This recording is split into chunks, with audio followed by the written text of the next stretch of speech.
مين في رؤساء أندية مصر مش حنفي؟ من امتى رئيس اتحاد الكورة أو مجلس إدارة اتحاد الكورة ما فيهوش حنفي؟ وهو حنفي وحش؟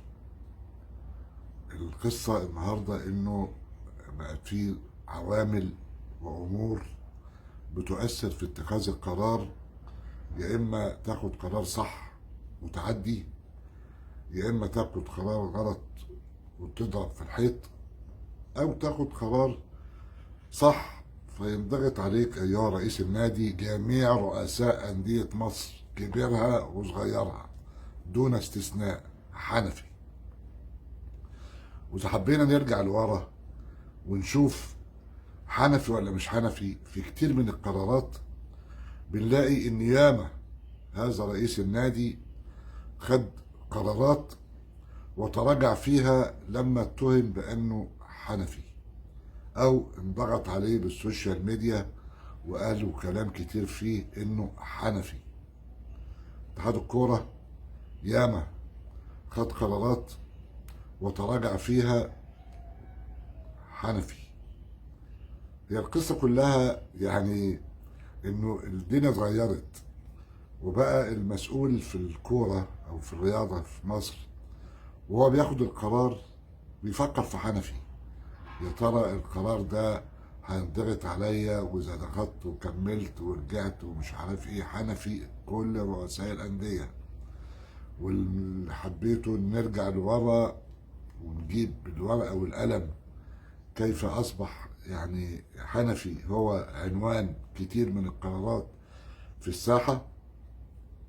قصه كان زمان ممكن ياخد القرار ويتحمل مسؤوليته، ودي شطاره الاداري الشاطر، يعني ياخد قراره تتطربق الدنيا، قراري صح بكمله او بتحمل مسؤوليته.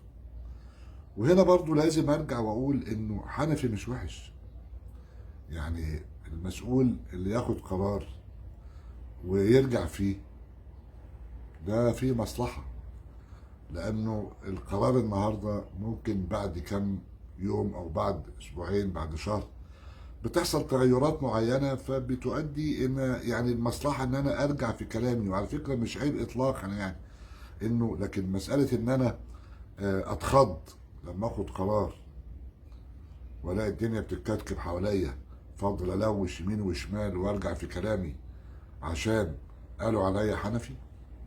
شوف كده، ارجعوا كده ورا شويه هتلاقوا ان حنفي مسيطر على الساحه. زي ما بقول يعني هو يعني مهم جدا ان القرار بيتاخد.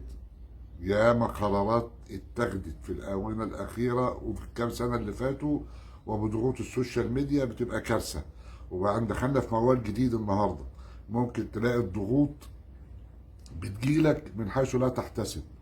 يعني انت مسؤول رئيس النادي الفلاني، خدت قرار صح، لكن مش عاجب التيار الكبير من الناس اللي يعني الى جوار هذا النادي. بتلاقي النادي المنافس بيخش في الموضوع ويولع فيه على اساس ان هو من انصار النادي ده، اللي عايز رئيس النادي ده يرجع في كلامه عشان تتطلبوا فوق دماغه. طبعا انتوا مش فاهمين حاجه، لكن هو ده الواقع يعني اللي موجود النهارده، بحيث انه التاثير بقى قوي جدا. ارجع لحنفي، انا شايف ان حنفي يعني الناس اللي بتبص له ابن حميدو ان هو الراجل ده شخشيخه. الراجل ده كان بيمشي حاله في البيت، وبعدين كان بيوافق انه ينزل على عن كلمته طالما تسمح. لكن لما جه في الاخر ولطع مراته بالقلم على وشها زغرطت من الفرحه، فكان في الاخر هو القرار الفاينل خالص قرار حنفي.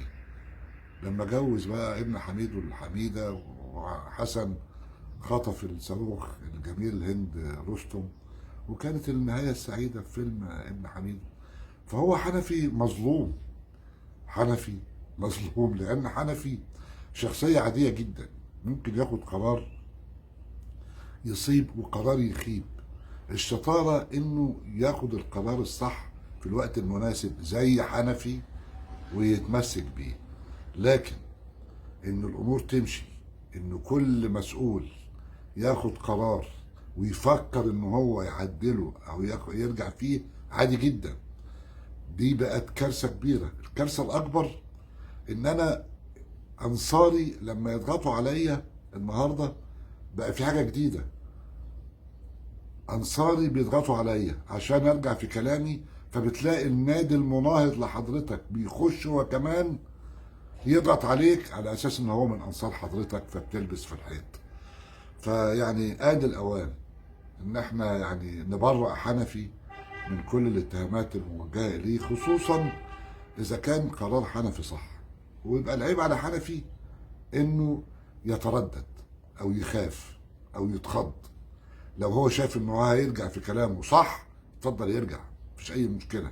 اذا كان واخد قرار صح واتضغط عليه واندحك عليه عشان يرجع فيه، فهو هنا بقى يبقى حنفي الحقيقي. الحقيقي هي الكلمه اللي بنقولها لما نكون شاكين في الحقيقه. ده حنفي. اتكلمت عن الفنكوش من كام يوم، النهارده بتكلم عن حنفي. ان شاء الله يوم الثلاثاء اتكلم عن البازا فندي. وشكرا لحضرتك.